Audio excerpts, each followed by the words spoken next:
Iniciamos esta sesión. Buenas tardes a todos. El día de hoy tenemos el agrado de tener con nosotros al doctor Leo Gabriel, quien muchos de ustedes conocen porque él ha tenido la visita tanto con nosotros en Brújula como en otros eventos, siempre que viene en su recorrido por Latinoamérica, pasa por este país.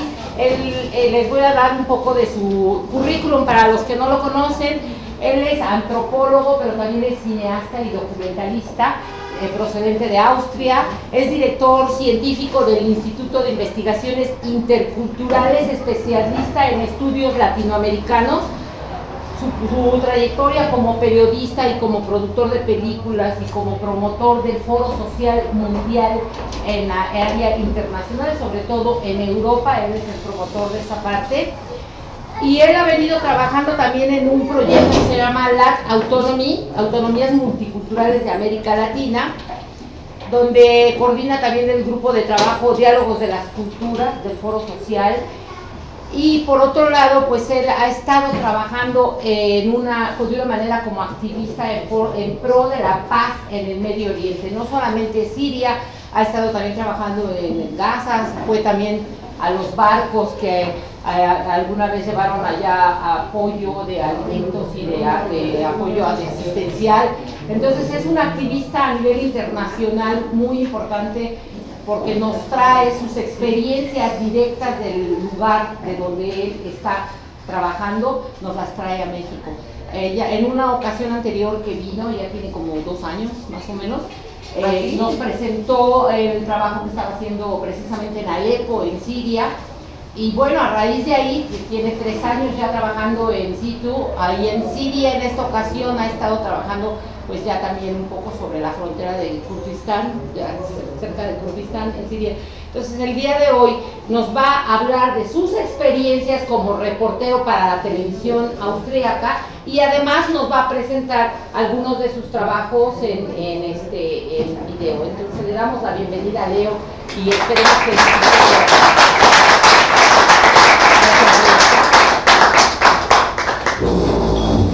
Muchas gracias, Laura.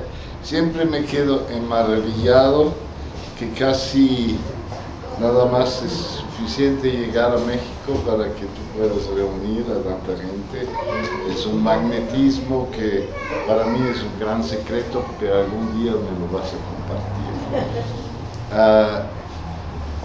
Compañeras y compañeros,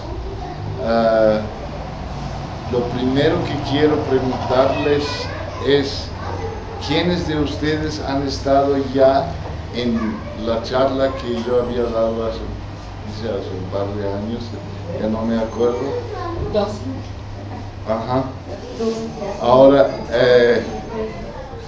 le quería preguntar si tiene mucho inconveniente que, sobre todo en cuanto al un primer vídeo que es parte de una película más larga que yo he presentado en aquella ocasión, que lo repetimos para un poco entrar dentro del ambiente. Me tienen que disculpar a aquellos que ya conocen algunos de las imágenes. Siria se ve mucho en la televisión, en los medios, pero cuando bueno, hay que encenderlo, ahí sí. Siria se ve mucho en los medios, pero se ve de manera muy unilateral. No me refiero tanto como también ocurre que los unos están de un bando y otros de otro bando, sino tenemos que, lo que escuchamos es más que nada la geopolítica, porque efectivamente a partir de la primavera árabe y la subsecuente represión y la subsecuente armamento a los combatientes insurrectos, se hicieron una serie de apoyos de un lado y del otro lado. Quizás ustedes han escuchado en los días y semanas pasadas que entró otra vez Rusia en el combate del lado de Bashar al-Assad, apoyando a él porque él se quedó casi sin territorio, solamente 14% de territorio, Damasco, y una parte de la franja occidental limítrofe con el Líbano es ahorita en manos firmes del régimen.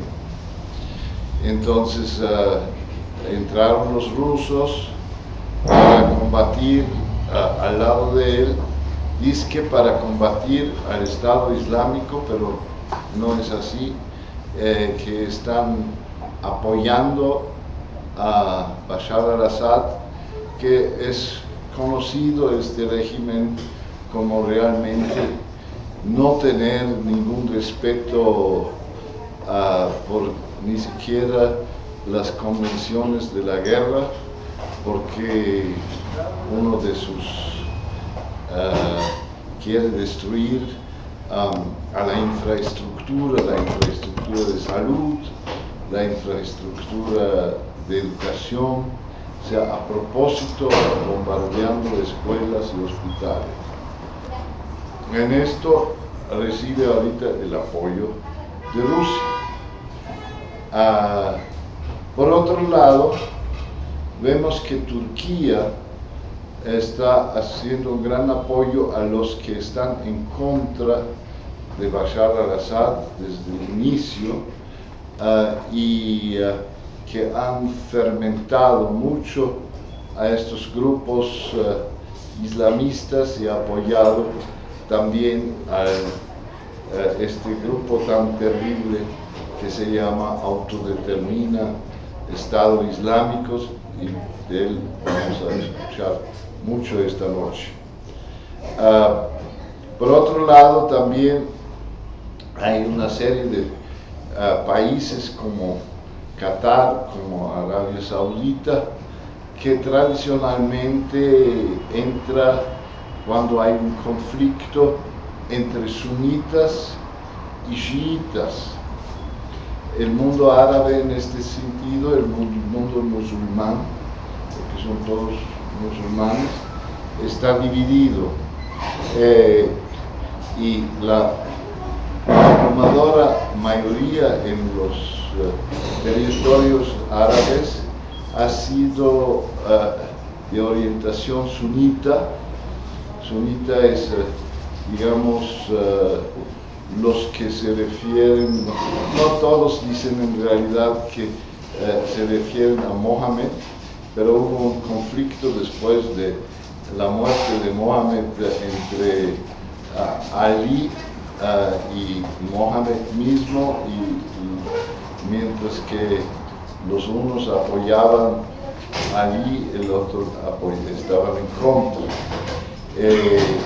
De ahí surgieron una serie de estructuras religiosas que a través de los siglos quedaban latentes, incluso en el momento en donde los conflictos no estaban abiertos.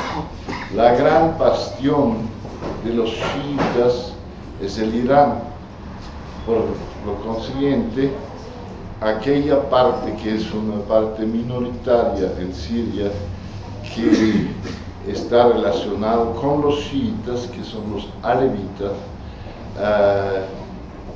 están dando, digamos, el gobierno de Bashar al-Assad, que es alevita. Entonces, ustedes ven que lo que se escucha en los periódicos, una vez los rusos, otra vez son más bien los turcos, por ejemplo, ahora también, que se mezcla el conflicto clásico tradicional de los turcos entre los turcos y los kurdos. Esto tiene una incidencia, también de esto vamos a hablar, sobre el interior de Siria, donde en la franja norte hay una población de más o menos 4 millones de habitantes, limítrofe con Turquía, que están ahí haciendo realizando un modelo de autogestión. Lo que quiero en principio solamente decir que es tan complejo a nivel de los apoyos y contraapoyos, que a Obama, que no quiso entrar en Siria directamente como lo había hecho en Irak o como lo ha hecho también bajo presión de la Unión Europea en Libia, como lo han hecho bajo Bush en Afganistán, porque él más bien quiere entrar en la historia como un presidente que acaba con las intervenciones norteamericanas, y por eso deja más bien a sus aliados en el sitio, que son Arabia Saudita, Qatar, Turquía, deja actuar en lugar de tener, como los rusos lo están haciendo, una intervención directa.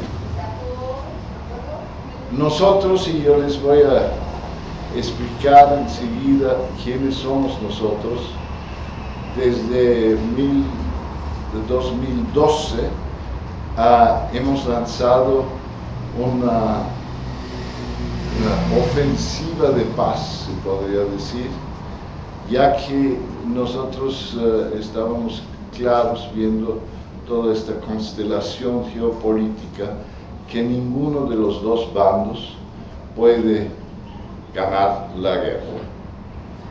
Y desgraciadamente nosotros tuvimos la razón.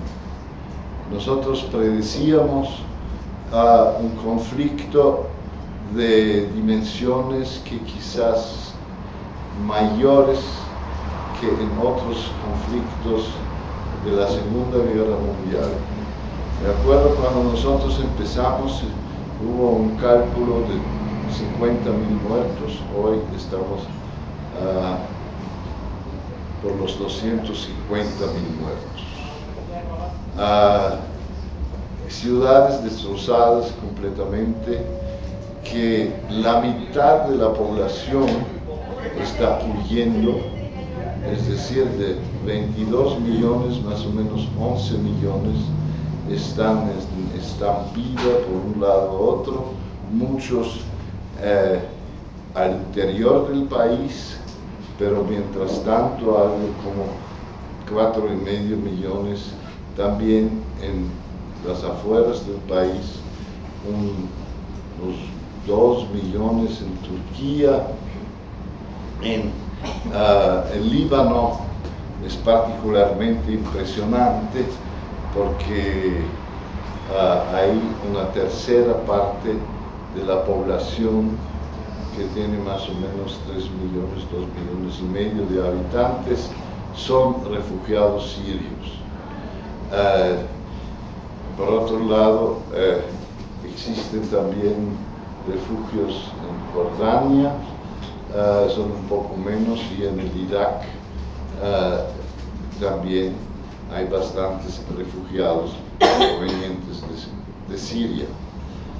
Todo esto, hasta hace poco, para el mundo occidental y los medios que se reciben aquí en México son medios indirectamente occidentales, o sea, que siguen la mayoría las pautas de Estados Unidos o de Europa.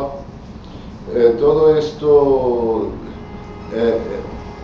se ha reflejado en la prensa como un conflicto geopolítico, y solamente hace como unos cuantos meses en Europa se está tomando el conflicto realmente en serio.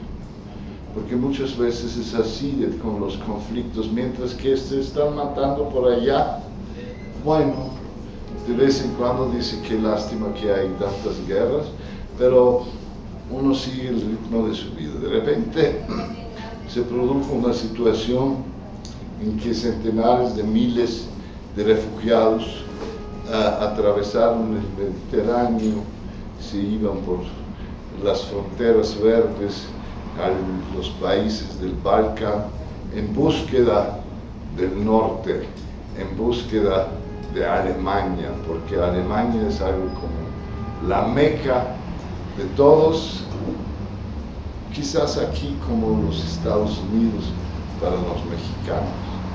Entonces ahí sí de repente fueron literalmente acusados por tantos refugiados, y la sociedad en Europa se está dividiendo muy rápidamente en los que apoyan a los refugiados, o sea que no solamente teóricamente, sino que comparten sus comidas, que les llevan zapatos, vestimenta, lo necesario para sobrevivir, que están dispuestos a dar albergues, a compartir incluso sus apartamentos y casas. Y esta gente no es poca. En mi país, por ejemplo, en Viena, nosotros antes de salir tuvimos una gran manifestación de unos 150.000 gentes, que es mucho para Austria, que no es muy dado a movilizaciones, de la gente que apoyaba y que sobre todo se está oponiendo a aquellos que están de manera racista diciendo que hay que crear campos de concentración, hay que, como lo hicieron en Hungría, por ejemplo, a hacer, ¿cómo se dice? Muros, no muros de concreto, sino cercas, sí. Ahí con alambre de púa, con sistemas de seguridad, así como un poco como es con Estados Unidos y México. Eso hace, desgraciadamente tengo que decir, aquellos que se activan, y no solamente políticamente, están del lado de los refugiados, son activos y se notan más en las calles atendiendo a refugiados, pero cuando se llega a la hora de la votación, los que nunca aparecen, los que quedan todo el tiempo en sus casas y no se mueven, dando su voto para la extrema derecha. Nosotros en Austria, por ejemplo, pensamos que las próximas elecciones las van a ser ganadas por la extrema derecha, igual que en este momento en muchos de los países del este, sobre todo europeo, pero también en Francia, por ejemplo, con Le Pen, se está transformando el continente europeo. Digo eso de paso para completar el panorama geopolítico, pero yo quiero esta noche menos enfocarme hacia esto, ustedes pueden leer esto en los periódicos, sino en aquella parte que casi no se reporta porque hay pocos reporteros que van allá por el peligro que esto implica de estar allá, es decir, el pueblo sirio. ¿Qué está pasando adentro del país? Y yo les puedo garantizar que políticamente todos los que han sido en contra de Bashar al-Assad, que es la gran mayoría, en este momento no están empecinados, después de 3-4 años que dura esta guerra, en solamente lograr abajar a Bashar al-Assad. Y los que están del otro lado de la oposición sunita, y hay también una oposición secular, o sea, laica, en Siria, que es multicultural, hay también drusos, turkmenos, es todo una situación étnica muy compleja, pero todos están en cualquiera que sea su posición, derecha, izquierda, lo que sea, esta guerra tiene que acabarse. Stop the war. Nadie aguanta más este infierno. Es por eso tanta gente sale. Los que salen son los que tienen un poco de recursos. Los que no tienen recursos están condenados, como siempre, en el mundo de permanecer adentro, donde, digamos, los bombardeos diarios se están viendo. Y en este momento yo quería presentarles esta película, no toda la película, sino solamente 8 minutos del escenario como nosotros lo vivimos ya hace un par de años. En Alepo la situación no ha cambiado ahí sustancialmente, es algo de que hay mucho más muertos y hay mucho más destrucción. Wir kommen nun nach Syrien, wo statt Entspannung eine Zuspitzung der Lage zu beobachten. Tú me dices Sí, esto es solamente la introducción del moderador de televisión. Ya va a terminar pronto y yo voy a estar traduciendo porque no tenemos una versión en español de esta película. Gracias. Ist Religion Thema? Die Einschätzung der Bedeutung freilich gehen auseinander. Insgesamt eine komplexe und schwierige Situation. Leo Gabriel hat sich bei Gläubigen in Aleppo und unter Oppositionellen im türkischen Istanbul ungehört ein Lokal anschauen. Die Grenze zwischen der Türkei und Syrien. Esto es la frontera entre Siria y Turquía.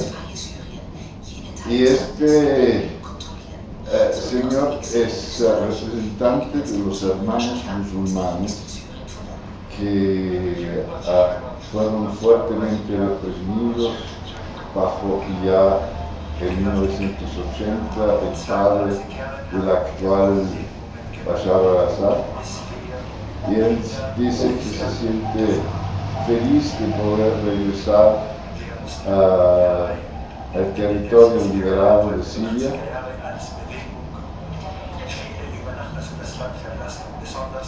Nosotros tuvimos que huir en desbandada porque Bashar al-Assad no aceptaba la gente de los hermanos musulmanes.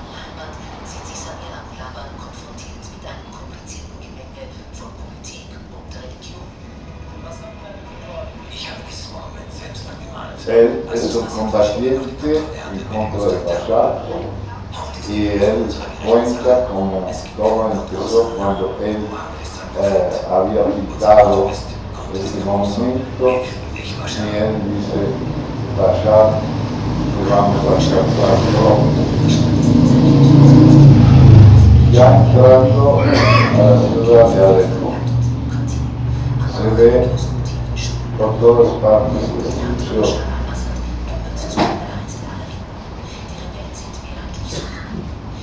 Los rebeldes son en su gran mayoría sunitas, algunos más radicales, también algunos de los predicadores son más islamistas que islámicos y que exhortan desde la cátedra a la guerra en contra de Bashar al-Assad.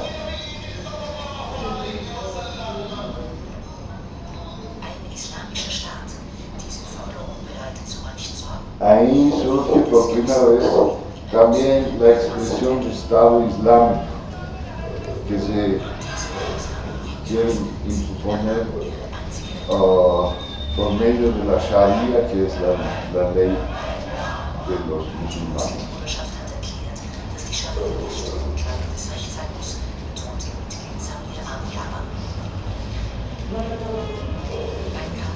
Los hospitales están objeto de bombardeo, todo lo que vemos aquí, esto dice el narrador después, fue aniquilado a través de una bomba. Él mismo ha participado en la manifestación que habíamos filmado cuando llegó un cohete y destrozó a una decena de sus compañeros.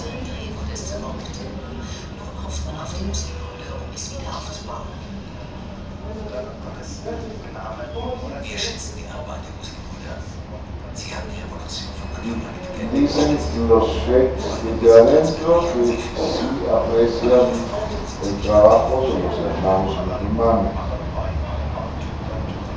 pero que hay así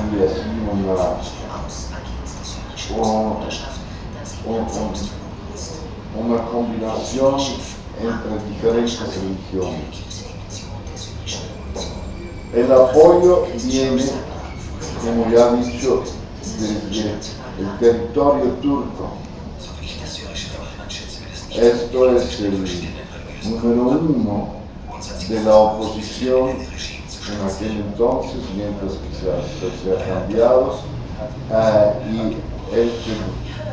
esto es un cristiano, George Sabra, que dice que no hay ningún problema en integrar a los musulmanes y a los hermanos musulmanes dentro de una coalición, que podría ser una alternativa al régimen Bashar al-Assad. Todo esto pensaban que iba a ser de bastante corta duración. Pero en Alepo sigue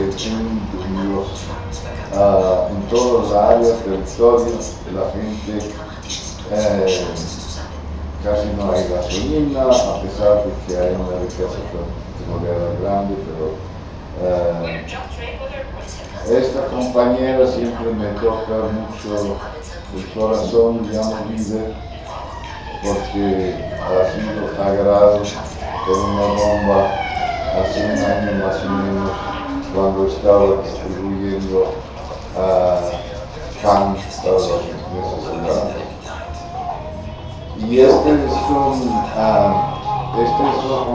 cristiano que está diciendo que como nosotros no tenemos armas, nosotros nos sentimos agredidos por los rebeldes en su mayoría y pocos están participando en los movimientos.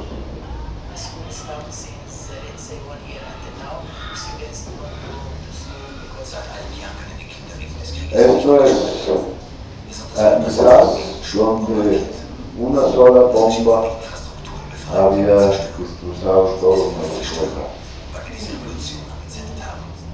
Murieron decenas de niños.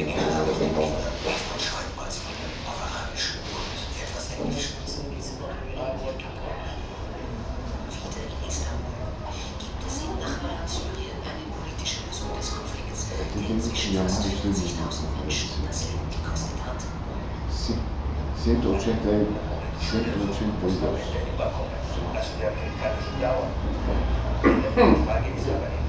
Entonces él, de los hermanos musulmanes, dice que tiene que haber una solución política. Habría que hacer un gobierno de transición de tecnócratas para preparar el terreno para elecciones generales y hacer una democracia. Bueno, ¿Laura? Oh, vamos a ver cómo. Bueno, ya. Si alguien puede prender la luz. Sí. Sí.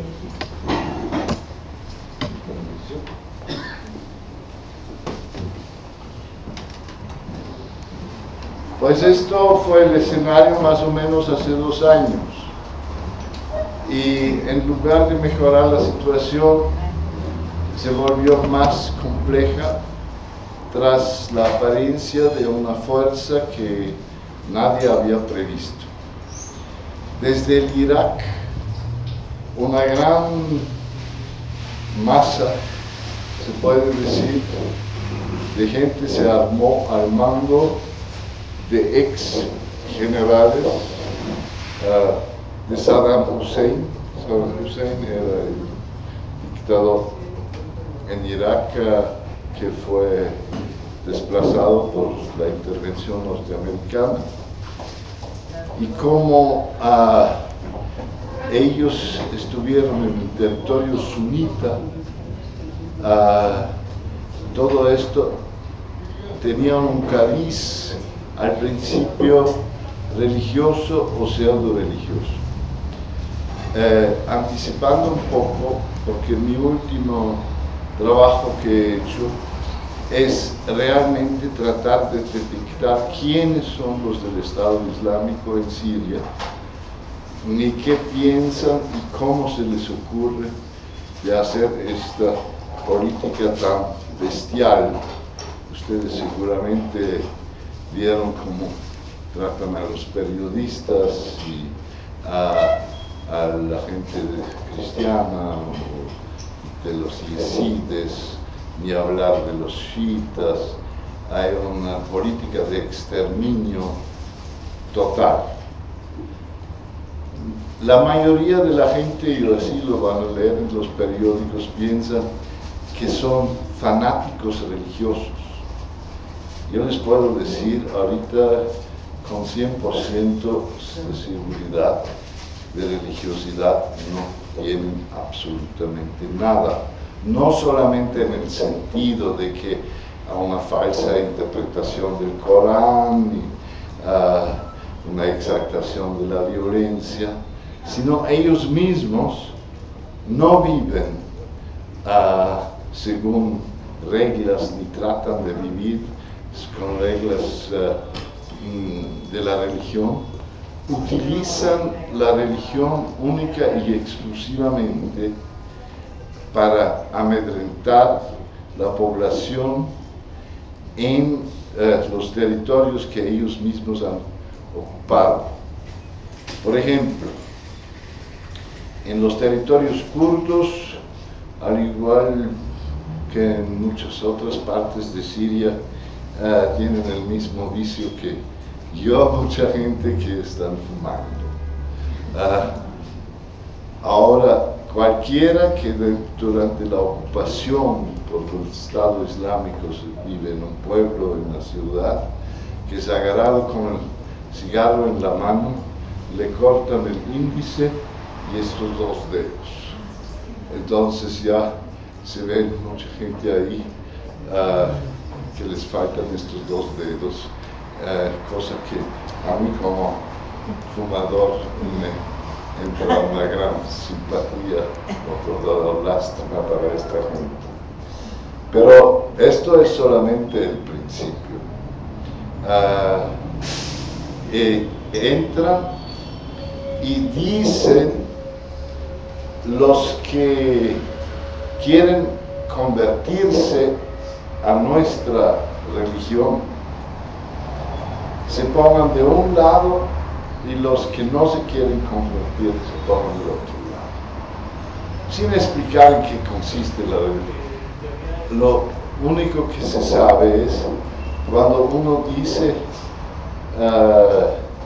que uno quiere convertirse, entonces ya es inmediatamente integrado en las filas de ellos como soldado, y las mujeres que son tratados como más que prostitutas al mando de quien se les antoja.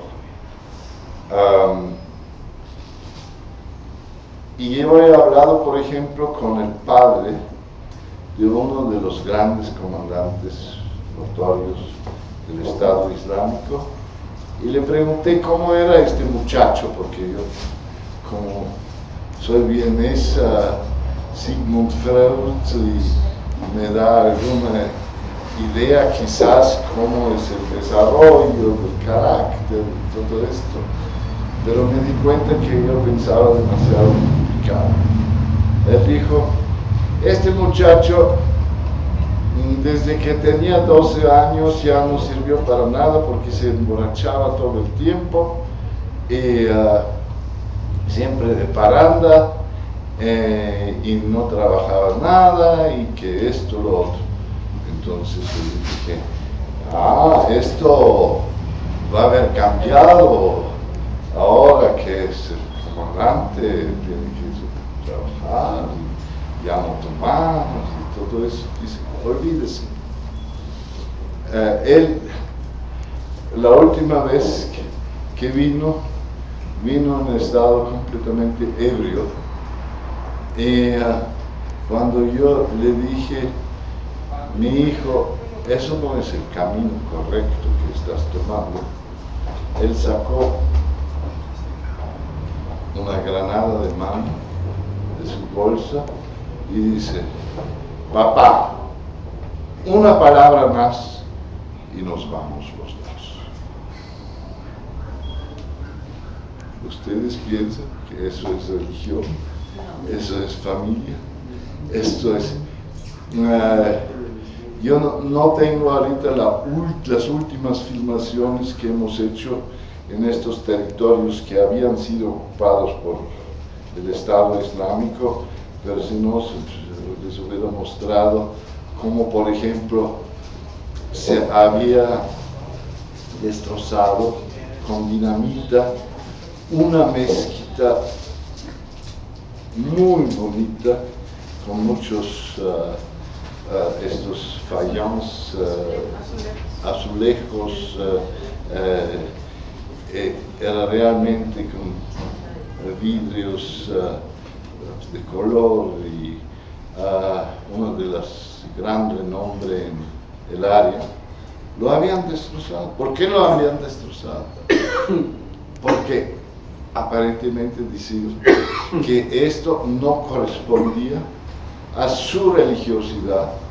O sea, ni siquiera dijeron que en el Corán o Mohammed dijo esto, sino nosotros decimos que esto es un despilfarro de gastar tanto dinero en hacer iglesias, pues. Curioso para alguien que pretende ser religioso de destruir su propia iglesia. Se podría entender si hubiera sido una iglesia de los cristianos, pero no, su propia iglesia. Y así por otro lado, por ejemplo, las tumbas las arrasan, pero los que están encima de esta locura, porque es una organización sumamente jerárquica, no es que los muchachos lo hacen así nomás porque se les da la gana, porque hay un orden muy estricto militar entre ellos. Entonces, ¿qué sentido tiene todo esto? Y ya como antropólogo de repente se me prendió la luz. es la destrucción sistemática de cualquier sentido de identidad. O sea, quieren quebrar la población que está bajo su dominio. No porque ellos creen que una vida mejor o que es mejor de no fumar porque uno puede adquirir cáncer o qué sé yo, sino simplemente para quitar a lo que la gente se puede agarrar. La fe que la gente tiene siempre en el momento de, o sea, cuando uno vive situaciones de peligro, automáticamente, a mí me pasa también eso. Yo no podía hacer el trabajo que yo, si no en los momentos yo no dijera, ay Diosito, que deje este avión pasar por mi cabeza, porque si no, no seas malo. O sea, hay una reacción así un poco religiosa que uno tiene en esto. Y esta reacción la quieren quebrar para que la gente se quede así, no solamente traumatizado, sino paralizado y sometido sin posibilidad de reaccionar a este poderío militar, que mientras tanto, al principio les había dicho que Bashar al-Assad tiene control, según fuentes, unos dicen 14, los otros dicen 18% del territorio total. El Estado Islámico tiene control de más de 50%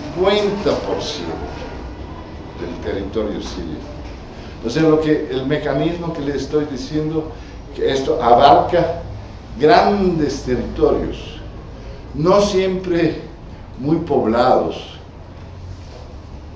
porque los estrategas que mandan todo esto y que no están en Siria, que están en Irak, de donde provenía todo esto, estos dicen, piensan en términos mucho más geoestratégicos que los demás.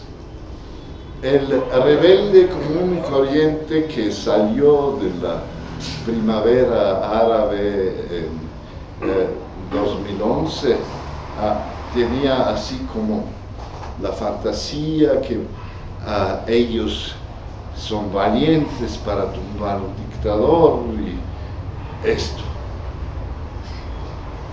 Al final de cuentas hay pruebas de que hay hasta cierto sentido una colaboración entre el Estado Islámico y el gobierno que pretenden tumbar, porque abiertamente son del lado de los sunitas en contra de Bashar al-Assad.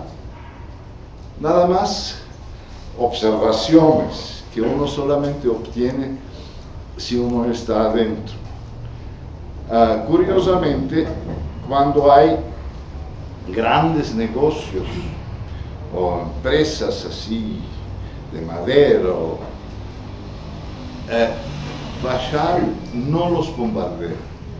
Bombardea a los demás, pero no bombardea a las empresas del Estado Islámico.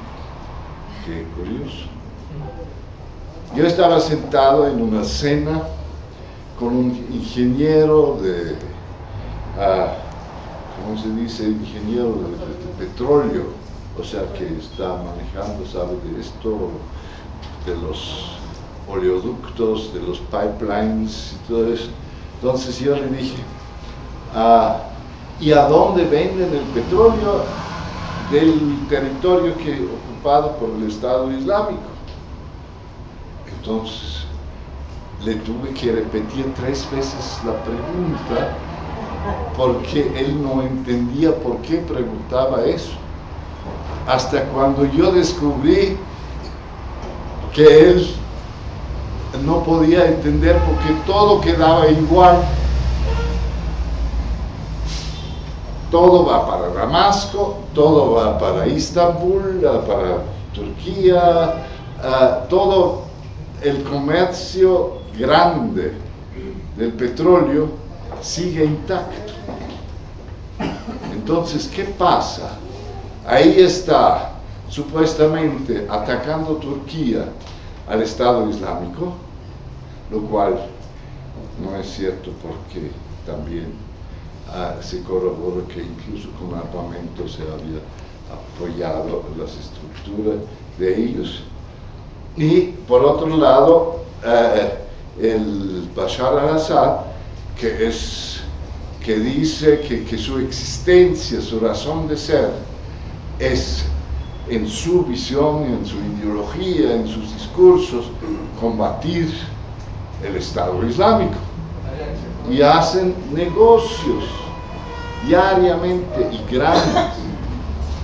Incluso me invitaron, pero yo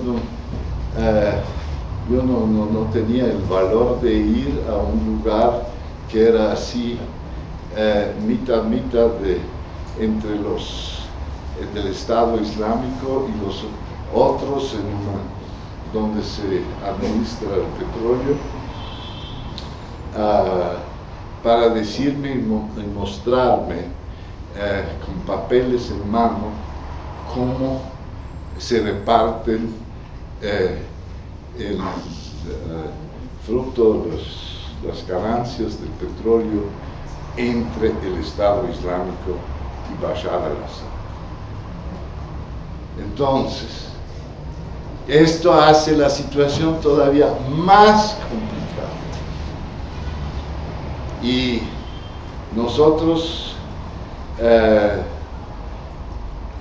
la pregunta es, ¿qué se puede hacer?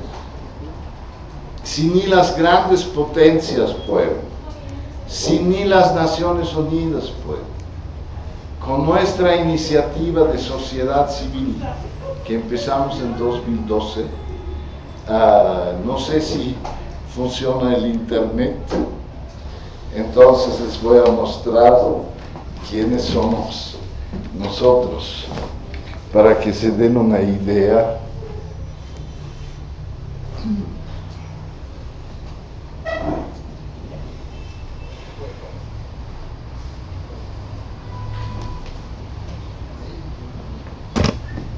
El primero en la lista, ustedes pueden adivinar 3 veces quién es. Es un mexicano que es un apoyo importante para nuestra iniciativa de paz, al igual que su colaboradora Jacqueline Campbell, que es, ahorita la vi que está haciendo un trabajo fabuloso de los presos en las cárceles, tratando de enseñar a escribir y historias a los penitenciarios. Alejandro Bendaña, quizás pueden adivinar por qué hay tantos latinoamericanos en este grupo, porque yo tengo algunas relaciones con América Latina, por eso estoy aquí. Alejandro Bendaña ha sido un mediador en la guerra de Colombia, él es nicaragüense y consultor de Naciones Unidas. La Cristina Reimann es del partido, ustedes saben que desde hace unos 10 años hay un partido de izquierda, a la izquierda de la socialdemocracia, que se llama Die Linke, y es diputada ahí. Uno que es cercano al nuevo gobierno griego, diputado también de Grecia, es también ahí. Luego, el personaje muy emblemático del Foro Social Mundial, que se llama François Huttard, es un belga, sacerdote. Luego, quizás a alguien le suena el nombre de Fanon, Frantz Fanon. A lo mejor en la escuela usted había oído hablar de él, que es un autor africano que escribió un libro muy famoso en aquel entonces, hace más de 30 años, que se llamaba Los Condenados de la Tierra, y que desarrolló toda una teoría sobre la descolonización, y su hija es una abogada muy renombrada de derechos humanos en el escenario internacional. Sobre el Tribunal Permanente de los Pueblos. Sí, qué bien. Luego, Evangelos Pisias, otro muy amigo mío griego que juega un gran papel en nuestra iniciativa. Quizás ustedes han oído hablar de la flotilla de Gaza, que son barcos que vienen de diferentes partes de Europa en el Mediterráneo y tratan de romper el bloqueo de Israel sobre Gaza, y el que inventó esta historia y que hasta hoy es el coordinador es él. Moreno es un tipo de los movimientos. Ustedes saben que en Italia siempre hay grandes movimientos iguales por Palestina, por Nicaragua, es admirable. A veces son de corta duración, pero son multitudinarios de esa capacidad, y él es un gran organizador en Italia. También una griega que es una científica social, y Fernando es el camarógrafo con quien hago las películas en Siria, como las que acabamos de ver.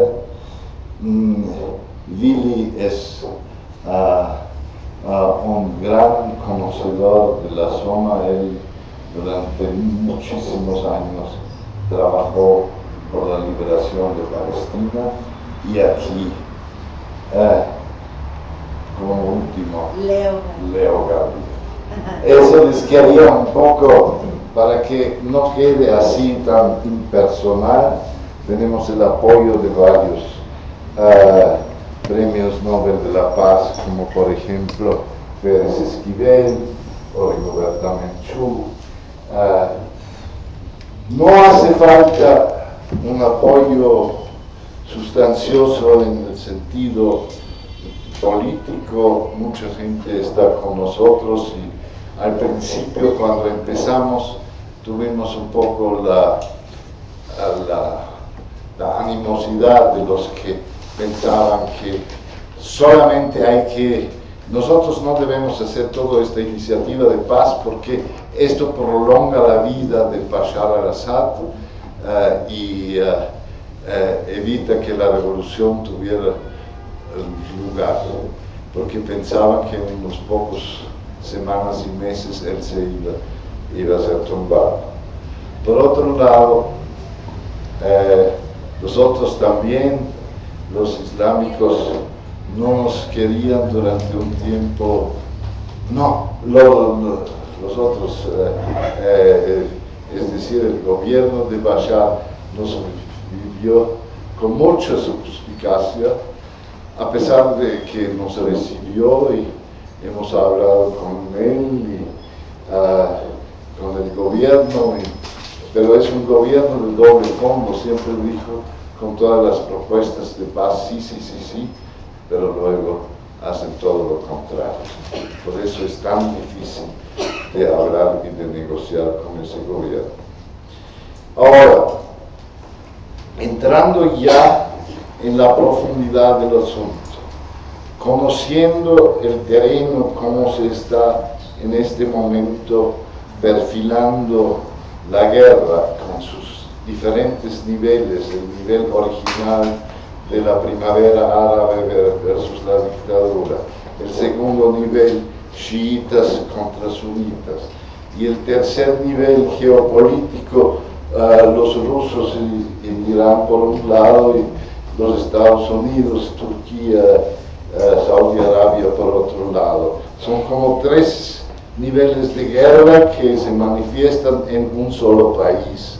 Eso es casi inaguantable para cualquiera. ¿Cómo se puede vislumbrar? Claro que uno puede salir a la calle, aquí, Avenida Obregón, y gritar paz para Siria, paz para Siria, paz para... Pero, ¿cómo? ¿Qué posibilidades hay? Y ahí desarrollamos a través de nuestras visitas una estrategia. Dijimos, en este momento no es posible actuar en Damasco, porque evidentemente los servicios secretos no van a permitir una asamblea de paz en Damasco. Pero ahí, en una de las reuniones donde participaron casi el abanico completo de la oposición, incluso también de gente que es simpatizante del gobierno por una razón u otra, porque son cristianos, etcétera, pero que están opuestos a la guerra. En una de estas reuniones surgió la propuesta de los sirios. Vamos a empezar en diferentes ciudades a nivel local, regional, de proliferar la idea de la autodeterminación de los pueblos, y ya que tendremos el apoyo total de los pueblos, si ustedes, dirigiéndose a nosotros, garanticen que esto va a salir al aire, va a propagandizarse, va a tener un eco en el mundo, podemos hacer la chispa de un proceso que seguramente no va a quedar sin víctimas, pero que tiene en perspectiva la posibilidad de realizarse. Ahora, ¿dónde puede ser eso? Ahí, por ejemplo, los hermanos musulmanes venían con la propuesta Alepo. Ahí dijimos, no, tampoco, no queremos estar, y no solamente nosotros, los extranjeros, también los sirios, no queremos ser bajo la dictadura de un cálculo de probabilidad. Si vienen los helicópteros, si vienen los aviones, les toca o no les toca, y a lo mejor con sus fuentes de información del régimen detectan dónde está nuestra asamblea, y a propósito, como están bombardeando hospitales, escuelas. Entonces tuvimos que descartar esta propuesta. Otra propuesta, Latakia. Latakia queda en el occidente, cerca de la frontera con Líbano, que es más o menos bajo el control del régimen, aunque mucho de la población no está 100% al lado de Bashar al-Assad.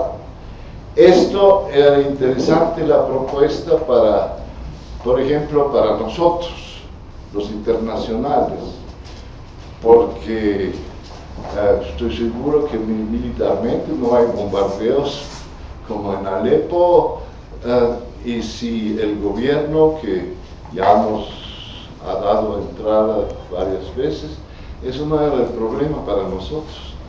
Pero ¿qué tal para aquellos que están en la resistencia, que están en la rebelión, de los hermanos musulmanes, de los laicos combatientes, de todo esto. Sería un festín para los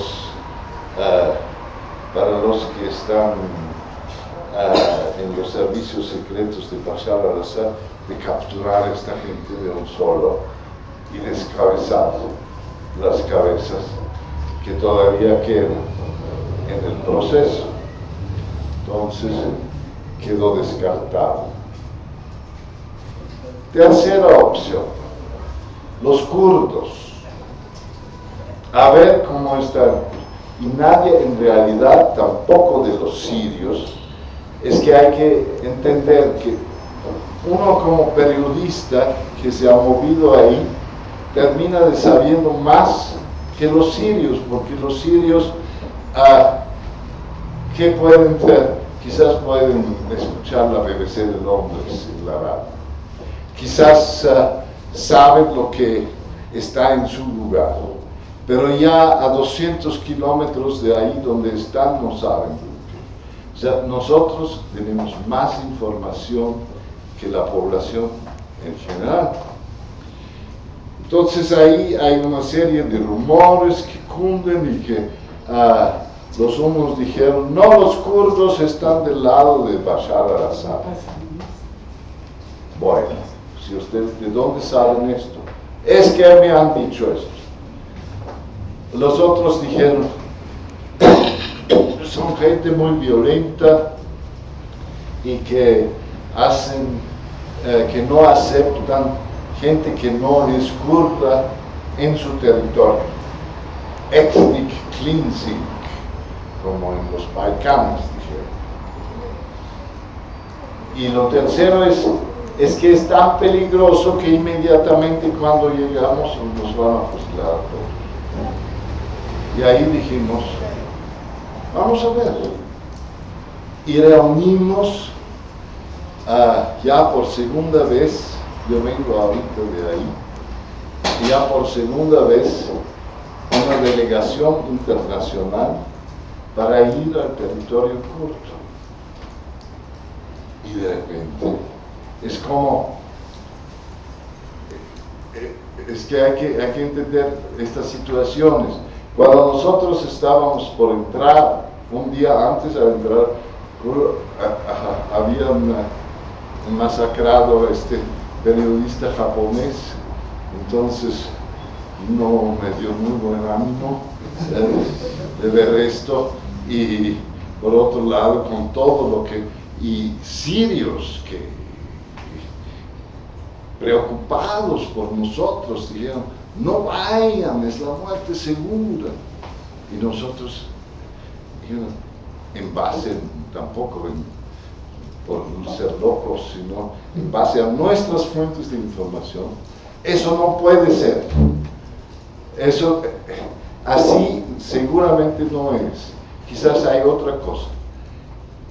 Y entramos un poco así,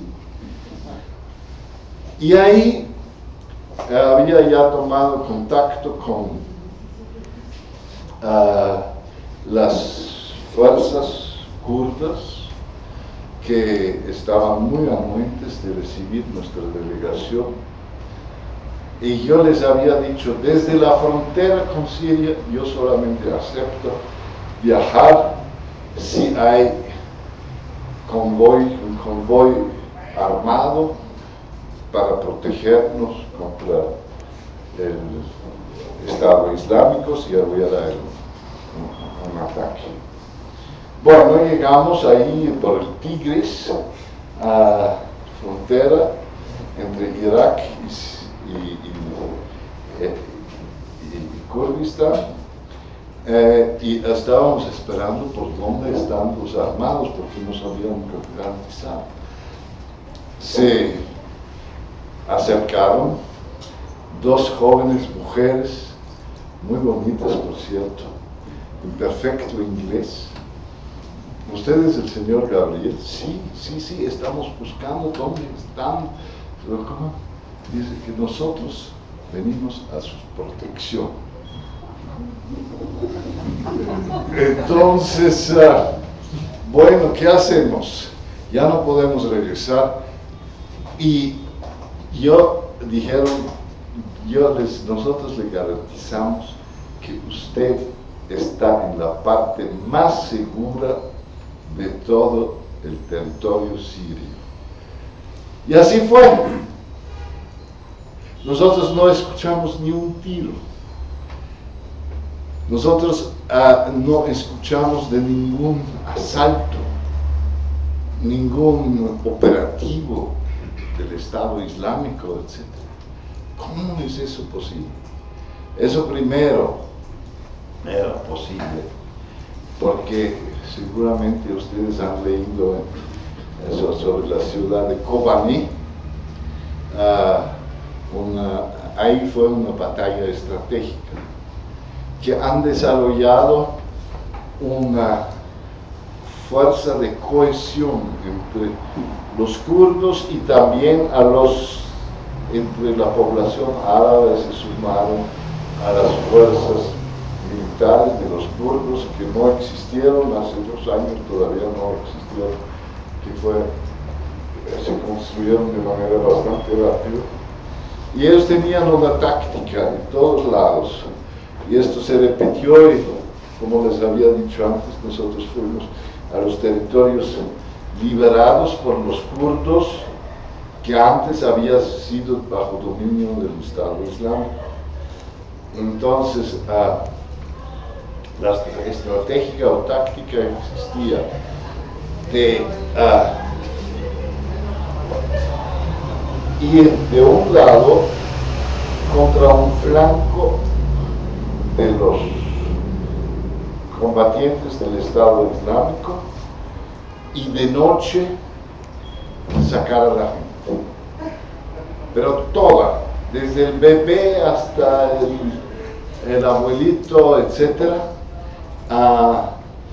clandestinamente, y la mayoría de las veces sí hubo también accidentes o masacres por parte del Estado Islámico, pero fueron relativamente pocos.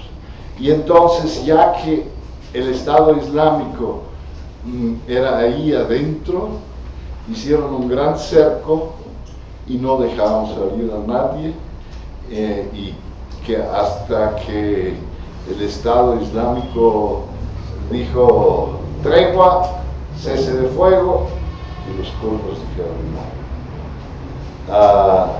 porque con las barbaridades y con esto no se puede, con los bárbaros no se puede negociar. Y así liberaron un gran territorio que se dio el nombre de Rojava, el país del sol. Y yo, para terminar, quería presentarles esta película que ya hicimos hace medio año. La nueva película todavía no la editamos, pero la próxima vez, se lo prometo, les voy a traer una pequeña sobre el territorio de Rojava.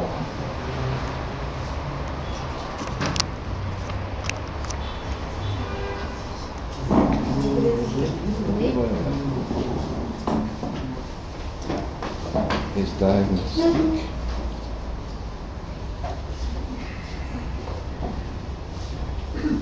¿Es esto? No, es esto.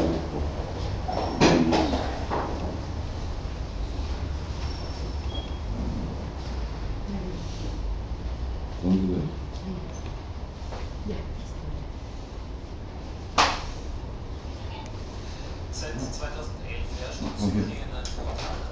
Bueno, el locutor otra vez introduce el tema.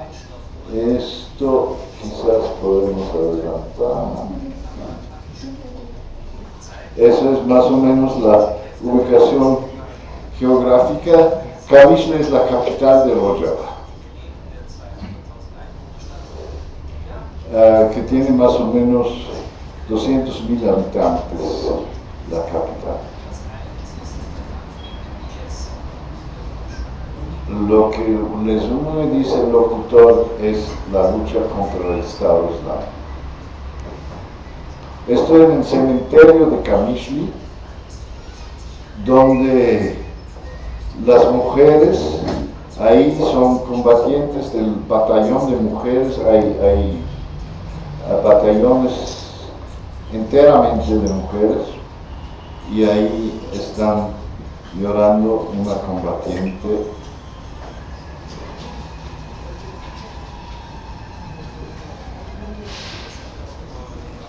Y él explica lo que les había explicado antes, cómo era la estrategia, eso de ir contra los flancos de la IS y liberar la población civil.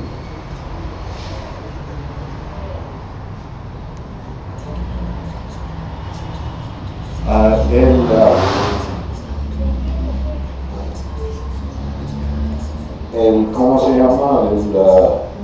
El cementerio, donde ya se nota más y más, esta vez también, más confianza que tiene la gente en esta paz frágil pero algo duradera. Aquí tenemos el señor Öcalan, que es el líder kurdo en la cárcel actualmente, y los que están haciendo todo esto de Rojava son de tendencia de él. Hay alguien que es el que se llama Premier Ministro. Ahora, Premier Ministro existen en 3 cantones Premier Ministros que son más bien burócratas, diría yo. La presidencia es esta. Yo pregunté, yo quería conocer a los presidentes, y dijeron, le vamos a llevar. Dicen, estos son los presidentes, todos son presidentes. O sea, es una dirección completamente colectiva.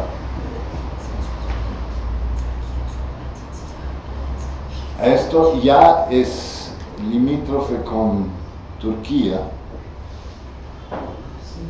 y ahí entramos a ¿cómo se dice en español? La mezquita. Mezquita. Y el sheikh de la mezquita nos tradujeron lo que decía él. Él recordaba que Mohammed, en determinados escritos, dijo que hay que estar abierto frente a los judíos, los cristianos, todo esto. Cosa que era en oposición de lo que dice que la religiosidad del Estado Islámico. Y él explica por qué. Él dice que hay, yo creo que 74 documentos originales, y estos documentos originales reflejan una gran apertura, mientras que, y entre ellos también los chiitas, toman como referencia cosas que han sido escritos por sus adeptos posterior a la muerte de Mohammed. Una idea interesante. Otra faceta que descubrimos era todo este territorio, como en todo Siria se hablaba nada más árabe. No existía, hasta se prohibía el kurdo como lengua. Y ahora, liberado esta parte, es por primera vez que las escuelas se hacen bilingües, árabe y kurdo.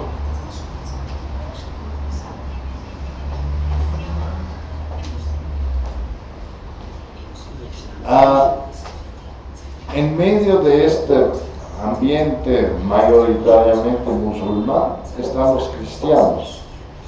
Y los cristianos, al igual que si se acuerdan del cristiano que entrevistamos en Alepo, ahí siguen todavía, hay que decir, a Bashar al-Assad, porque se sienten indefensos y por lo menos con Bashar se sienten más seguros. Dice el párroco, el número 1 del cristianismo ortodoxo, ahí tiene la imagen de Bashar al-Assad, que es replicada.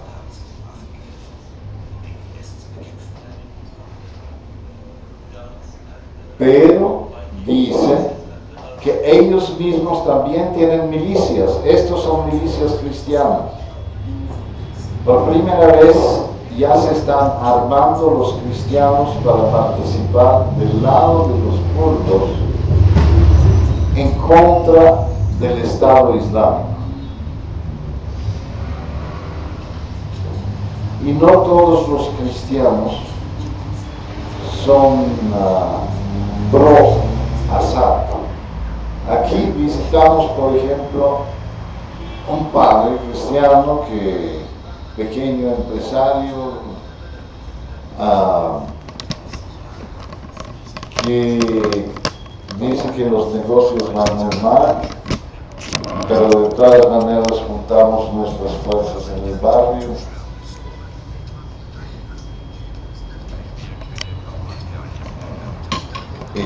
No hay materiales de construcción,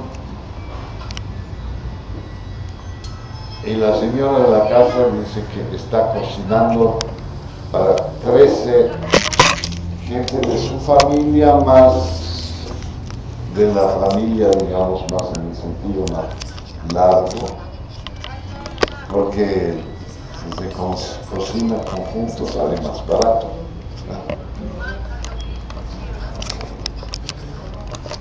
Ahora, sorpresivamente, el anfitrión de esta casa nos dice, a pesar de ser cristiano, él está sumamente orgulloso que su hijo está participando y está frente a nosotros, llamándole a su hijo en el frente de guerra. Está participando en la guerra contra el Estado Islámico. Y su conclusión es: primero vamos a vencer al Estado Islámico y después nos sentamos con Assad en una mesa para defender nuestros derechos, y si no garantizan nuestros derechos vamos a seguir peleando contra Assad, pero primero hay que luchar contra el Estado Islámico. Eso es la opinión de él y de mucha gente. Aquí sus hijas nos están bailando.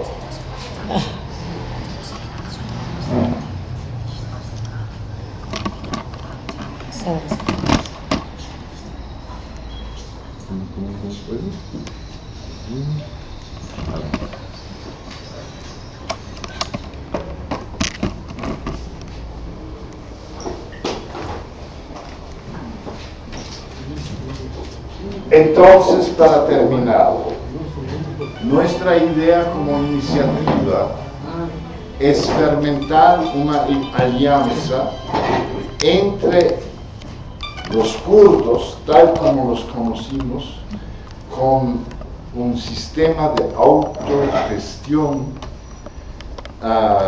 que parece que en este momento es lo que más se puede aspirar, porque si se hace un centralismo de cualquier índole, de uno o otro, sigue la guerra, porque la otra parte no va a aceptar el gobierno, el régimen que siempre se ponga.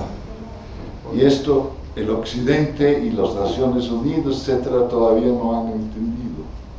Y nosotros estamos en este momento en una negociación muy difícil entre los hermanos musulmanes y los kurdos, porque tienen mucha desconfianza uno de los otros.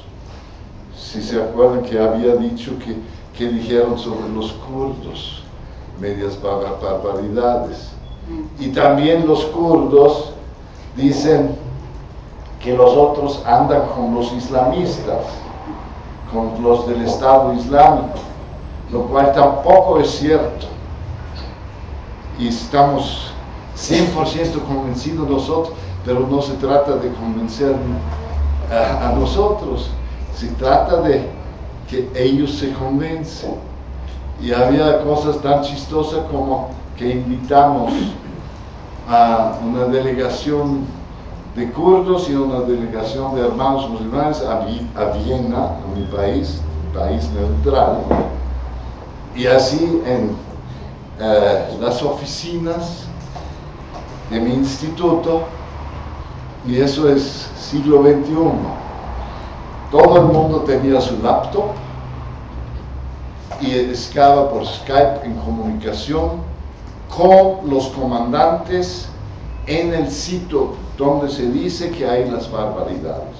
A ver, ustedes dicen barbaridades. ¿Cuál es su contacto? Llámese a su contacto en la ciudad tal.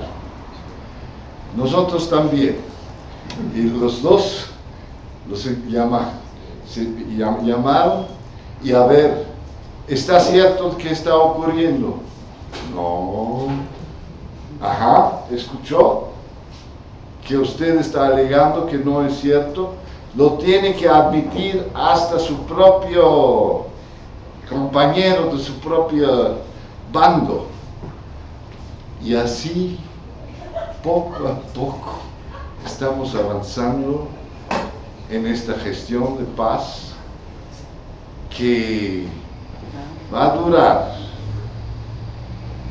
pero mientras tanto ya decidimos que aunque no se pueda en territorio kurdo hacer la asamblea, que la vamos a hacer en un lugar que estratégicamente es interesante, porque es un gobierno de izquierda.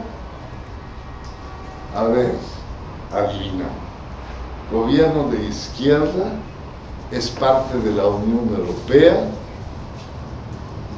sí, son gente que en su mentalidad tiene mucha apertura hacia los musulmanes, aunque sean cristianos. ¿Quiénes son? Los griegos.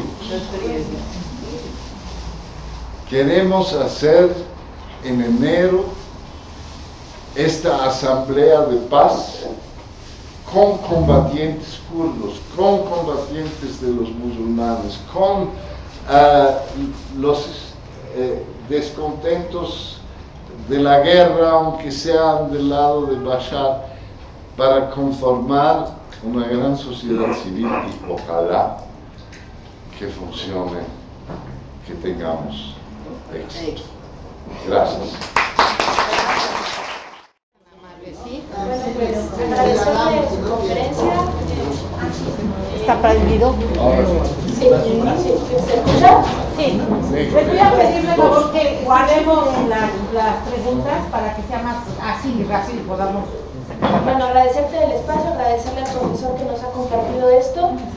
Yo quisiera, me llama mucho la atención la reflexión que hace de la destrucción sistemática del patrimonio cultural, de los vestigios arqueológicos que también hemos visto, Palmira, museos, etc. En Irak ya se pueden ver las consecuencias de la destrucción de este patrimonio, ¿no? Con la destrucción del museo, la destrucción de la biblioteca. ¿Cree usted que esto sea un plan también que se pretende extender a Siria y qué implicaciones puede tener a futuro la destrucción de esta memoria? Ahorita tal vez desmoralizar y demás, pero a futuro en la región minar la identidad histórica, cultural de un país con una profundidad como Siria, ¿no? Que remonta su pasado hasta Mesopotamia. ¿Qué implicaciones estratégicas va a tener esta destrucción de la memoria tanto en Irak como en Siria? Sí. Bueno, agradecer la ponencia porque es muy profunda la exposición y yo siento que se aclaraban algunas cositas, pero yo siento que la situación siria es mucho más complicada y está muy polarizada, ya que los bombardeos rusos que empezaron el 30 de septiembre agudizado más este problema que tiende a extenderse. O sea, más que a detener al Estado Islámico, yo siento que se va a extender todo ese belicismo general, ¿no? Porque ya dijo Putin recientemente que hay 7.000 rusos combatiendo con el Estado Islámico en contra de Bashar al-Assad. O sea, ¿qué posibilidades hay de que se extienda esa guerra y que en lugar de paz sea más grande? Sí, buenas noches. Ahorita que menciona sobre la intervención de Rusia, bueno, ¿qué tanto usted ve que la prensa pretende un poquito desprestigiar al malo de Putin, cuando en realidad Siria, tradicional, bueno, dentro del derecho internacional, opera la costumbre, y Siria ha sido un territorio estratégico, la única salida que tiene al mar Siria, y de alguna manera, bueno, no vamos a justificar bombardeos ni mucho menos, pero un poquito, ¿usted no cree que el pensar que la entrada de Rusia va a complicar las cosas, más bien, o si ellos ya estaban allí y básicamente ellos están interviniendo geoestratégicamente? Sería mi pregunta. La otra pregunta es si no nos estará pasando que que a lo mejor no aprendemos, así como Hussein y como Al-Qaeda fue entrenada por Estados Unidos. ¿Qué tanto mi pregunta es, ¿qué tanto el Estado Islámico no es una creación de Estados Unidos para, bueno, obviamente para desestabilizar la zona? Supuestamente se está aliando a Estados Unidos con Irán, pero ¿qué tanto también la idea es, en un momento dado, si hay una confrontación entre el Estado Islámico e Irán, poder atacar a Irán desde adentro, o es distraerlos? ¿Qué tanto pues, nos podría decir usted si no es una creación gringa? Y por último, ahorita que usted hablaba de que no tocan las petroleras, los negocios del Estado Islámico, y bueno, suena esta parte a veces así muy latinoamericana, de que a lo mejor están así como ese cuadro que está aquí, están ahí ya los dirigentes ahí comiendo toda. ¿Qué tanto puede ser eso? ¿O qué tanto puede ser el hecho de, ok, los dos usufructuamos los recursos, pero es no es que sean tan amigos como los que están aquí, sino que simplemente no nos atacamos entre nosotros? O sea, Bashar y el Estado Islámico no nos atacamos, nos respetamos, ya que nos están atacando por fuera y ese tipo de cosas. ¿Qué tanto se puede medir eso? ¿Y qué tanto esta estructura, entonces, si nosotros vemos elementos religiosos o discurso religioso, vemos discurso empresarial y vemos militares, ¿qué tanto esto tendría la estructura del fascismo, que tiene los mismos genes, religión, empresa y militares? Gracias. ¿Qué tanto se parecería al fascismo? Gracias. Por la vía de los hechos. Gracias, doctor. Pues gracias por la ponencia. Un pequeño anuncio. Usted mencionó este asunto de la hermandad musulmana. Hay pruebas contundentes de que la hermandad musulmana es una creación de Occidente. Lo crearon para facilitar la operación en Afganistán.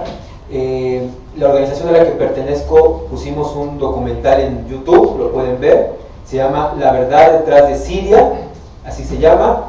Está documentado fehacientemente la mano británica y la mano estadounidense en la creación de la hermandad musulmana. Primer punto. Segundo, usted habló de la estrategia, algo muy interesante. Mi pregunta es que, o alguien que usted comente, que todo lo que están haciendo en Siria se inscribe dentro de lo que se llama ahora las revoluciones de color. Las revoluciones de color que se han llevado a cabo en Libia, en Ucrania, que es el molde de cambio de régimen, que Obama es en este momento el principal promotor de esas revoluciones de color, las financia. No es secreto que se han entregado 5.000 millones de dólares a Ucrania para el cambio de régimen, y lo mismo hicieron en Libia, lo mismo han hecho también en Irak, y esto se inscribe en Siria. Ahora, me gustaría que comentara sobre las revoluciones de color, y yo estoy de acuerdo en que hay una operación de Occidente de alto rango que no es el problema de Siria, sino es la estructura de cambios de régimen que le permita a Occidente ir arrinconando a los rusos, porque desde hace años la estrategia es que dentro del desplome del sistema financiero occidental no quieren rivales.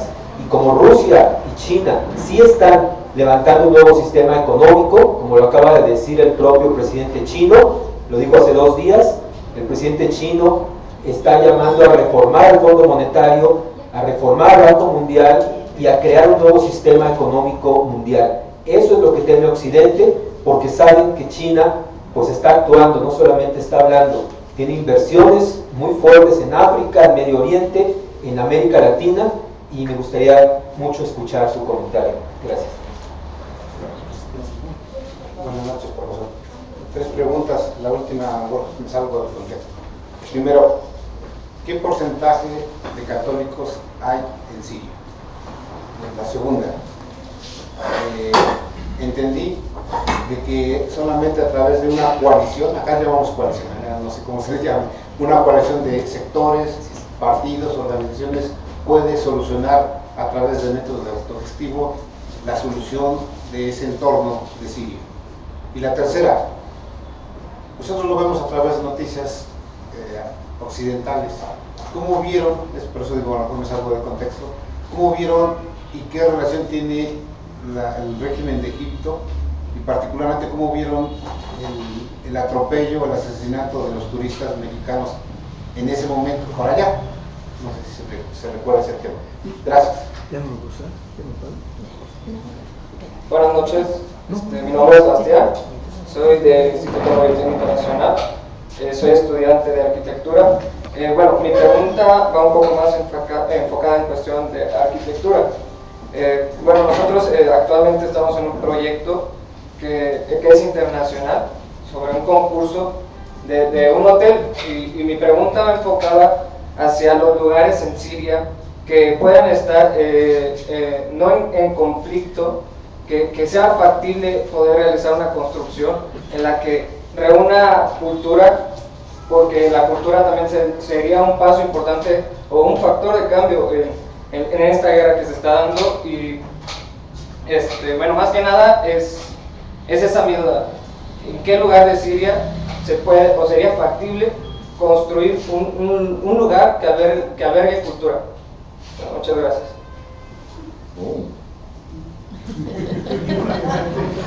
¿Ya nadie más? Bueno, en esta ronda, entonces, maestro, si quieres. Pues esto sería ya para todo un seminario de quiero anticipar una cosa, que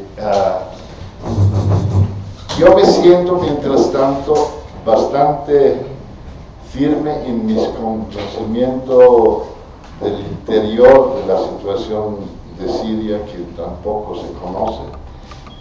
Sé, creo que algo más que los demás, pero yo estoy en el mismo nivel que ustedes cuando se trata de especulaciones, reflexiones geopolíticas, porque yo no paso mi tiempo en el Kremlin, yo no paso mi tiempo en la Casa Blanca, entonces yo no sé más que ustedes, yo solamente, y en esto me puedo equivocar. Dicho esto, vamos con las preguntas. La destrucción de patrimonio cultural es una vieja arma en todas las guerras para quebrar algo como la columna vertebral de la conciencia del enemigo, porque saben que todo lo que une, que es sagrado para un determinado grupo de gente o un pueblo, esto es lo que más duele cuando se destruye. O sea, no tienen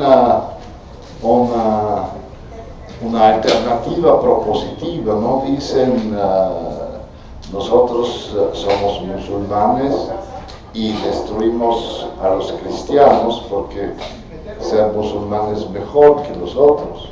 No, destruyen cualquier señal de identidad, incluyendo su propia fe, si es que lo tienen, yo lo dudo, en esto. Y esto no se va a acabar. Hubo protestas de la UNESCO, de todo el mundo, no se va a acabar mientras que exista el Estado Islámico. Me voy a anticipar sobre otra pregunta que van más tarde porque viene ahí. Nosotros hemos visto a un sheikh así como en una película realmente, un hombre así muy consciente de sí mismo, cada palabra con una voz sombría, en una de las poblaciones. Y como filmábamos la entrevista con él, él pensaba que solamente por filmar nosotros la cosa, esto va a conocer el mundo. O sea, él hizo un llamamiento al mundo, no sabiendo que la televisión de Austria no es el mundo. Pero fue interesante lo que dijo. Dijo que nosotros tenemos que sacar la carpeta, el tapiz, tenemos que sacar el tapiz debajo de los pies del Estado Islámico. Y él hace un llamamiento a todos los tribus, porque son sociedades tribales en el campo, en su gran mayoría, de unirse a esta resistencia pasiva, porque no puede ser activa con este dominio militar que fusilan a todo el mundo, a una resistencia pasiva en todo el territorio donde está. Y a mí me contaron, yo estuve esta vez un par de días en el Irak también, a mí me contaron de ahí hay una ciudad de Mosul de 4 millones de habitantes, una tremendamente grande ciudad que está bajo dominio del Estado Islámico, y ya se está escuchando que el descontento popular ha tomado en diferentes partes una gran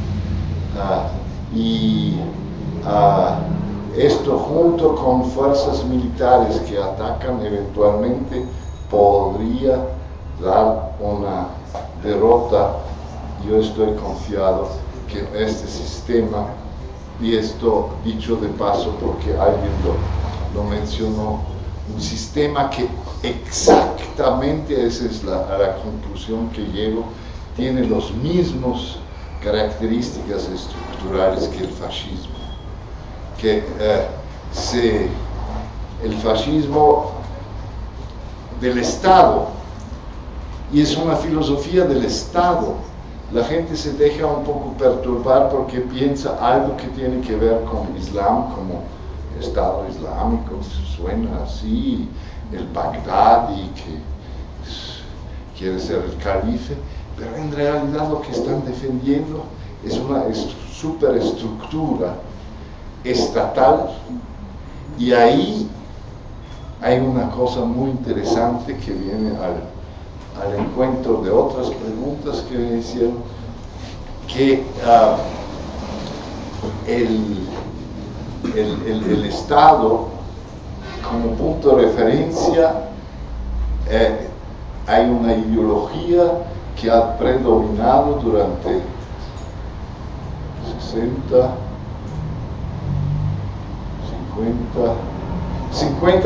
años últimos en el mundo árabe, que es el partido Baath. El partido Baath es, digamos, el partido mayoritario, fundación en Egipto con Nasser, y después todos estos, o sea, Mubarak, Saddam Hussein, todos tenían Bashar al-Assad, el partido Baath. Y es una radicalización a ultranza el Estado islamista del partido Baath. O sea, con esta obsesión de querer dominar a todo el mundo. Y eso, ¿qué es otro que el fascismo? Si yo quiero dominar el mundo y crear una raza superior que puede hacer lo que se les antoja y cuyo único fin es subyugar a la población, ¿qué es? Es el fascismo. Estamos ante este fenómeno y ustedes saben que el fascismo relativamente históricamente no duró mucho tiempo. A mí muchas veces me dicen, oye, ustedes aquí en Europa, ¿cuánto duró la guerra? 7 años. ¿Y qué tal las otras guerras? La de 30 años, las guerras que... Espero que no dure tanto, porque este fascismo no se puede sostener. Los rusos.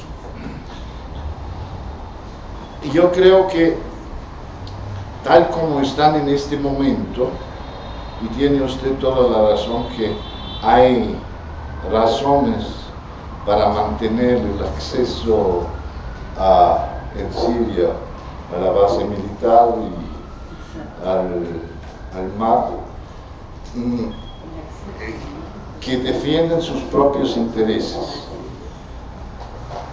Y nada más estoy seguro que los rusos, la estrategia de los bombardeos es equivocada, porque incluso también la estrategia de los Estados Unidos es equivocada, porque hace que justamente se acentúa el nacionalismo y el racismo por otra parte, porque son todos, estos son los güeros que vienen y son los astronautas o los marcianos o lo que sea, que están ahí nos agrediendo y pueden beneficiar al Estado Islámico, y para tener esta coherencia interna que se está resquebrajando poco a poco. Yo espero que, porque conocemos un poco a la actitud de Putin, que él quería presentarse como el salvador de nadie puede en el mundo acabar con el problema sirio, que ahora en medio de la crisis de refugiados en Europa, él se muestra como hombre fuerte, apoya a Bashar al-Assad para, a partir de un momento de recuperación y de fortalecimiento de Assad, entrar en una negociación ya con más fuerza y poder de parte de Assad que lo que tuviera, porque si en este momento con los 14% de territorio Assad va ahí a la negociación y se hace un cese de fuego, él va a quedar como un territorio minoritario. Esto creo que es más o menos dentro de la reflexión de los rusos. ¿En qué medida el Estado Islámico es una creación de Estados Unidos? Sí, pero no así de manera lineal. Sí es cierto que los primeros que vinieron con el truco eso del fundamentalismo, eran los mujahideen en Afganistán, y esto era un instrumento de los Estados Unidos. Pero en este caso más bien es lo contrario, que a través de la intervención salvaje de los Estados Unidos a Irak, ellos provocaron que se puede fortalecer una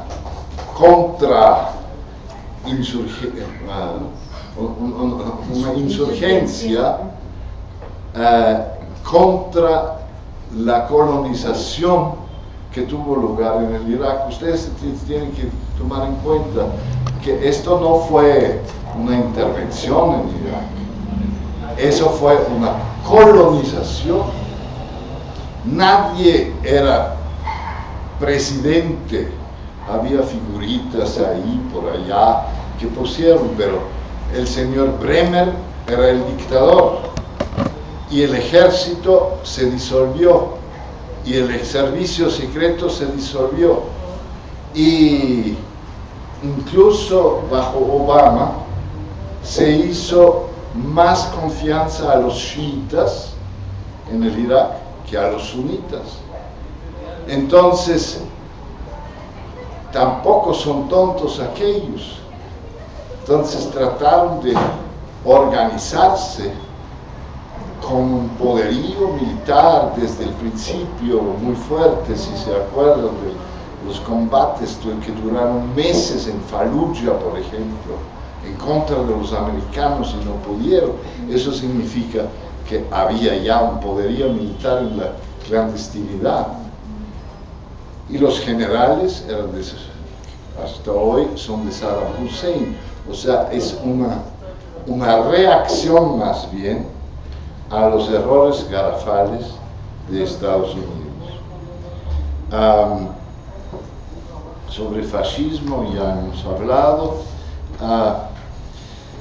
Los hermanos musulmanes en Afganistán y en otras partes, creo que no debemos de confundir dos cosas. Los hermanos musulmanes es una estructura precisa con un entendimiento de un islam político que no tiene nada que ver ni con talibanes, ni con Estado Islámico, ni con Al-Qaeda y estas cosas. Yo digo, para los que conocen un poco el terreno del cercano Oriente, yo los comparo en su manera un poco con Hamas, aquella fuerza política y político-militar que está en Gaza en este momento, cuyo origen es un origen social. Es conocido que es en base a la estructura religiosa, los mezquitas, ahí se junta la gente. Es como existen ciertos movimientos dentro del cristianismo que se están muy afincados a las iglesias. Quizás no tan radical como estos, pero tampoco han sido perseguidos ellos en nuestra época, por lo menos tanto como los hermanos musulmanes. No es para nada que apenas que aflora la primavera árabe en Egipto, las primeras elecciones, ellos ganaron las elecciones. En Tunisia ganaron las elecciones. Y había muchas posibilidades, dado el caso que los sunitas abarcan más o menos, varían las estimaciones, pero entre el 60 y el 70% de la población de Siria es sunita. Entonces, ahí habría una gran fuerza política que sí tienen sus islamismos, pero no tienen nada que ver con estas fuerzas que yo trataba de explicar, que no tienen que ver incluso con el Islam. Ahora, la revolución sin color, auspiciado por Obama. Sí, yo creo que todos estos, la primavera árabe, no fue sería demasiado decir que fue una creación de Obama. Acuérdense que hubo un famoso discurso en Cairo, apenas 1 o 2 años después de haber asumido Obama el mandato la primera vez, donde hablaba de la democratización, y él empujó estos procesos que él pensaba que iba a llevar a la democracia. Lo que yo creo que pasó es lo que ocurrió, por ejemplo, yo estaba viviendo 15 años en Centroamérica durante la guerra. Los gringos no entienden nada de América Latina, discúlpeme, en general, y mucho menos aquellos agentes de la CIA o de los... confunden todo. Pensaban en Centroamérica era la lucha de la Unión Soviética, cuando era evidente que las guerrillas, etcétera, habían elementos cristianos que otros. No entendieron eso, y no entendieron la diferencia entre hermanos musulmanes y los Al-Qaeda y los otros. Tuvieron que aprender poco a poco este mundo tan complejo que es el mundo árabe. Y a veces yo me pregunto qué trabajo, para qué se pagan a los agentes de los servicios secretos norteamericanos. Realmente no saben. Y ahí, en esa torpeza, se movió el gobierno de Estados Unidos, apoyando una vez a aquellos, tanteando los otros, los terceros. Luego en Egipto ya no, ya apoyamos a los militares. Vamos. ¿Es esto la democracia? O sea, yo no soy adepto de los hermanos musulmanes de Egipto. Tengo ciertas simpatías por los de Siria, que son muy diferentes de los de Egipto, pero nunca voy a apoyar un golpe militar que pone a un presidente democráticamente electo a la guillotina, como lo quieren hacer ellos. Eso es también otra torpeza del asunto. Porcentaje de los católicos, entre 3 y 5%. De los cristianos. No son muchos, son una minoría. Son más pequeños que los alemitas, que también son una minoría. Autogestión, una solución, sí. Sí, eso todo el concepto que tenemos nosotros, y por eso estoy tan maravillado de los kurdos y lo que están haciendo en Europa, porque es la posibilidad, toda esta revolución, llamémoslo así, de 2011, es una insurrección de las ciudades. Una de mis cosas que yo siempre cuestioné también frente a ellos es, ¿por qué ustedes no se juntaron, formaron una organización, así como el FSLN en Centroamérica, el FMLN, que tenía una coordinación? Ahorita vamos a atacar por ese lado, ahorita nos vamos a retirar, y así envolver los ejércitos en una guerra de movimiento. No, ellos ocuparon las ciudades, y contra viento y marea, contra los bombardeos más feroces, ellos mantuvieron la posición. Eso quiere decir que a la hora actual lo único espectro que ven la gente y que pueden palpar es su propio entorno, lo que pasa en su barrio, lo que pasa en su ciudad, ni siquiera a veces en su ciudad, porque en Damasco hay no sé cuántas diferentes situaciones diferentes. Entonces, para hacer paz, se tiene que primero dar derecho a los pueblos de la base, y no cualquier otra cosa sería nuevamente una imposición. Aunque mañana hubiera una negociación entre todos los superpoderes, se arregla todo, esto no va a funcionar. Lo que va a funcionar es un proceso lento de ver cómo se puede establecer una democracia desde abajo hacia arriba. Sobre, discúlpeme, el asesinato de los turistas, no sé nada.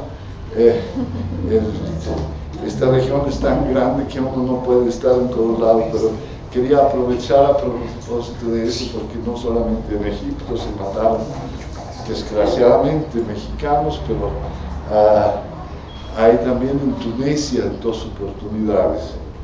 Y esto siempre es un momento de peligro de que la situación se puede polarizar. Y una de mis grandes felicidades es que nuestra gente de Tunisia, ustedes saben, el Foro Social Mundial en Tunisia,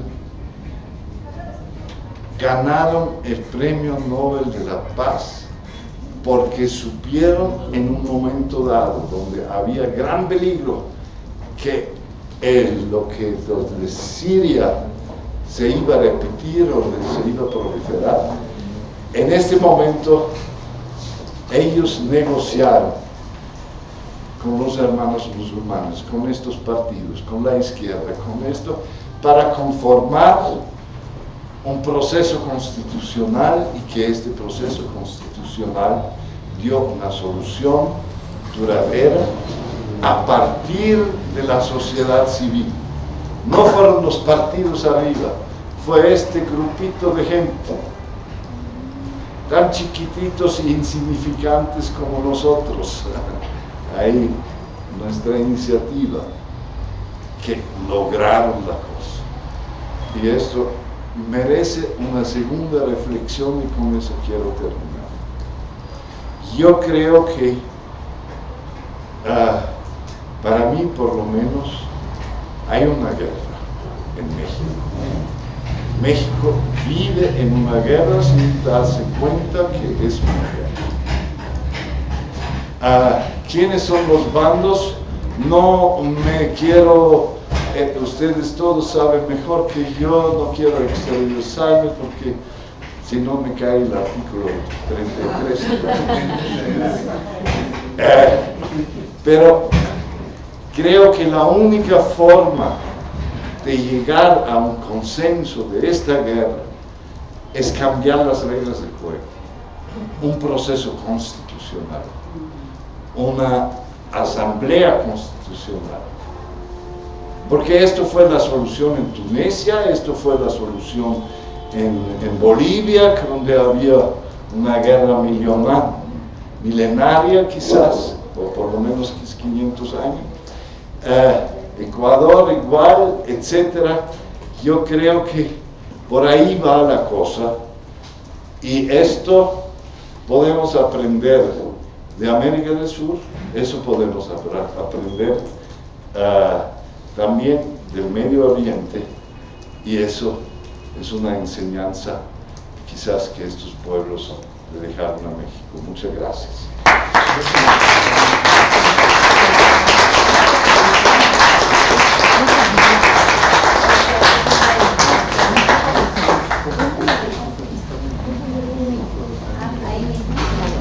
Bueno, compañeros, pues le agradecemos mucho a Leo su presencia y sobre todo su paciencia para poder explicarnos todo esto.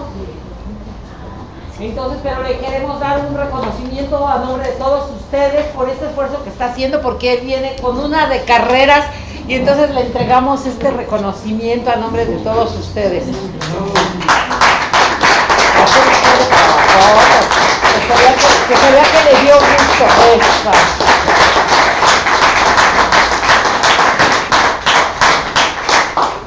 Y bueno, pues les agradecemos. Yo le encontré un videíto por ahí, Leo, sí, que tú nos dirás que estaría